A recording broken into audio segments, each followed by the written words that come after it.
CNN obtained an email distributed by the White House on Saturday morning, April 14, outlining the administration's response to an alleged chemical weapons attack in Syria. The talking points said, "We also intend to impose specific additional sanctions against Russia to respond to Moscow's ongoing support for the Assad regime, which has enabled the regime's atrocities against the Syrian people." It is unclear whether these were the talking points Haley was using when she made her TV appearance.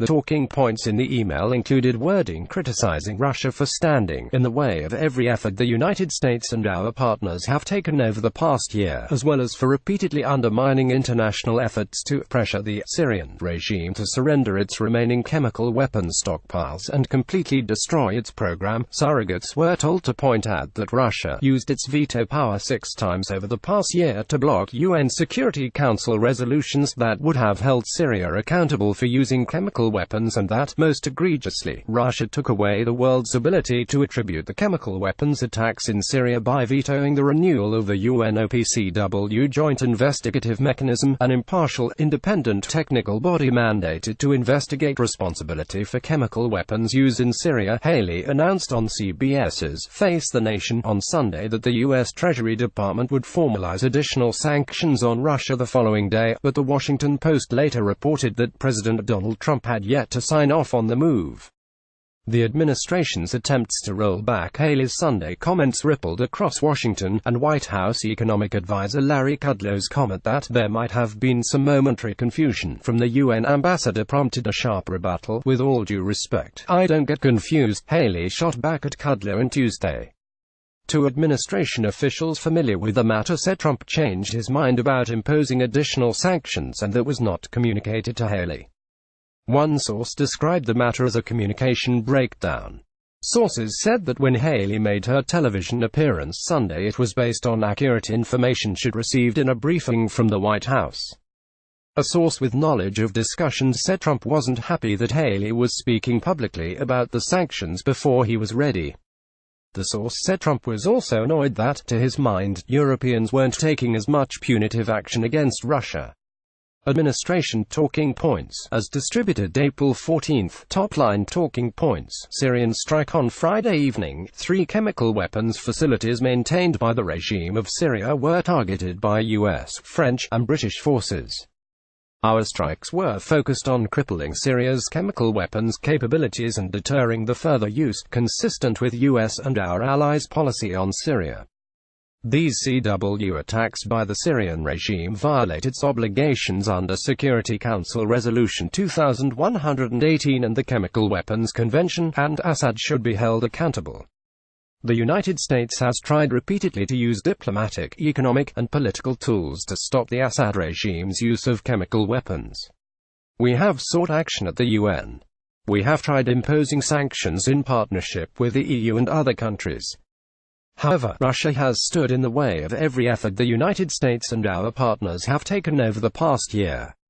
Russia has repeatedly undermined efforts at the OPCW to pressure the regime to surrender its remaining chemical weapons stockpiles and completely destroy its program. Russia has also used its veto power 6 times over the past year to block UN Security Council resolutions and prevent the regime from being held accountable for its continuous use of chemical weapons. Most egregiously, Russia took away the world's ability to attribute the chemical weapons attacks in Syria by vetoing the renewal of the UNOPCW Joint Investigative Mechanism, an impartial, independent technical body mandated to investigate responsibility for chemical weapons use in Syria. These military strikes reinforce the message President Trump sent last April when the United States struck Shayrat Air Base following a regime chemical attack that killed dozens of innocent people. The message then and now is clear: actors who use these abhorrent weapons will be held accountable for their actions. These strikes are not intended as a provocation against the Russian Federation or its forces in Syria. We do not seek armed conflict with the Russian Federation. The images of dead and dying children following the Syrian regime's most recent chemical attack represent a call to action among the world's civilized nations. Countries that have the ability, but fail, to hold chemical weapons users accountable make themselves complicit in these outrages. Further, the failure to respond will not only embolden the Assad regime but also convince despots around the world that weapons of mass destruction can be used without penalty. Russia has failed to live up to its 2013 promise to ensure that Syria would never be able to use chemical weapons on its citizens again.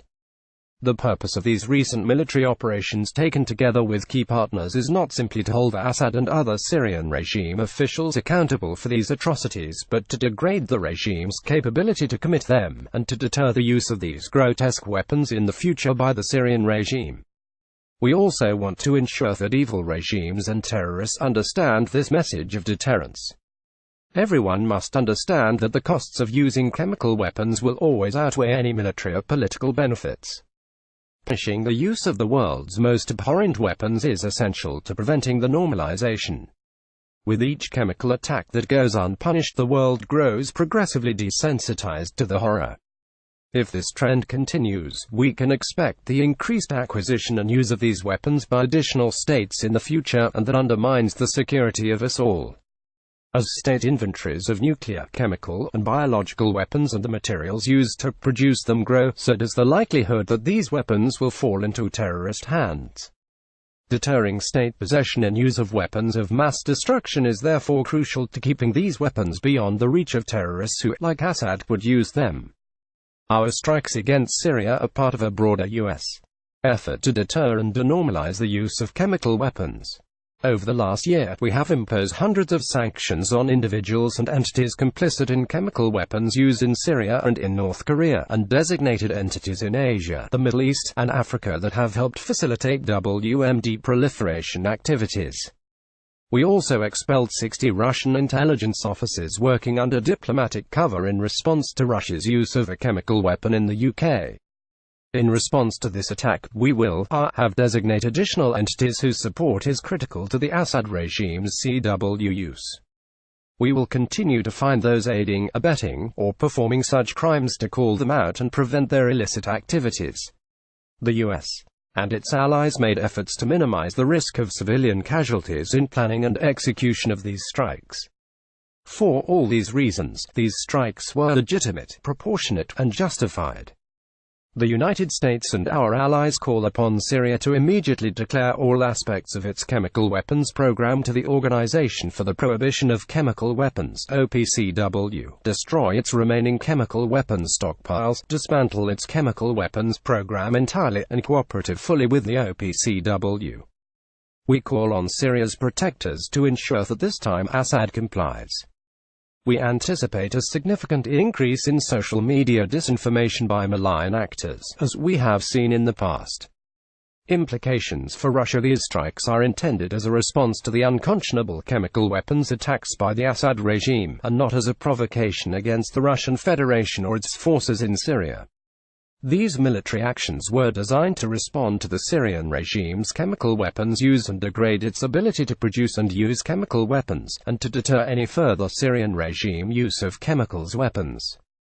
We also intend to impose specific additional sanctions against Russia to respond to Moscow's ongoing support for the Assad regime, which has enabled the regime's atrocities against the Syrian people.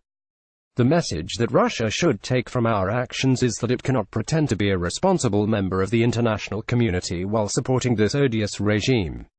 CNN's Jim Acosta, Michelle Kosinski, Pamela Brown, Elise Labert, Kevin Liptak and Matthew Hoy contributed to this story.